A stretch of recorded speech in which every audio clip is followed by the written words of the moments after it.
पुरानी गज़ल है और मैंने अब मशायरों में से पढ़ना भी छोड़ दिया है, क्योंकि जब अच्छे सुनने वाले होते हैं तभी मैं हिम्मत करती हूँ। गज़ल बहुत अच्छी, इसमें कोई शक नहीं, मुझे भी बहुत अच्छी लगती है, लेकिन बड़ी बहन ने हुक्म दिया है तो मैं चाहती हूँ कि आप मुझे इजाज़त दें। एक मतलब और 2 शेर इस गज़ल का ज़रूर आप सुन लें।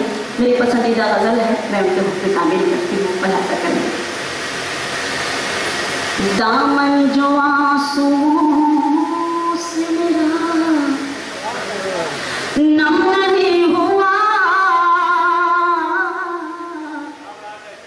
दामन जो आंसुओं से मेरा, दामन जो आंसुओं से मेरा नम नहीं हुआ,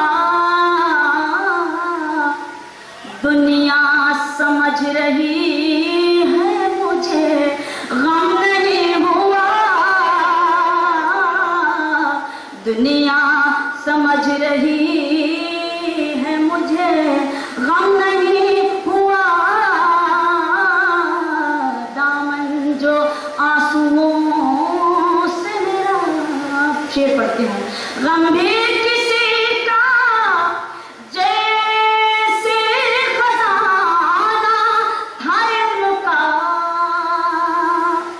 गम भी किसी का जैसे खजाना था इनका, जो बांटने से बढ़ तो गया कम नहीं हुआ, जो बांटने से बढ़ तो गया कम नहीं हुआ,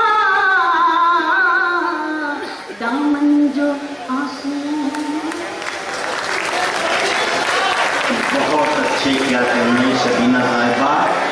दोस्तों, आप रायबरेली की तहजीब की जिस तरह हिफाजत कर रहे हैं उसके लिए मैं आपका शुक्रिया अदा कर रहा हूँ। इसका मतलब यह है कि श्यामा सिंह सभा ने आपके दिलों में अपनी इज्जत और अपने एहतराम का जो नक्श बनाया है वो कहीं से मध्यम नहीं हो रहा है। मैं श्यामा सिंह साहिबा का भी शुक्रिया अदा करते हुए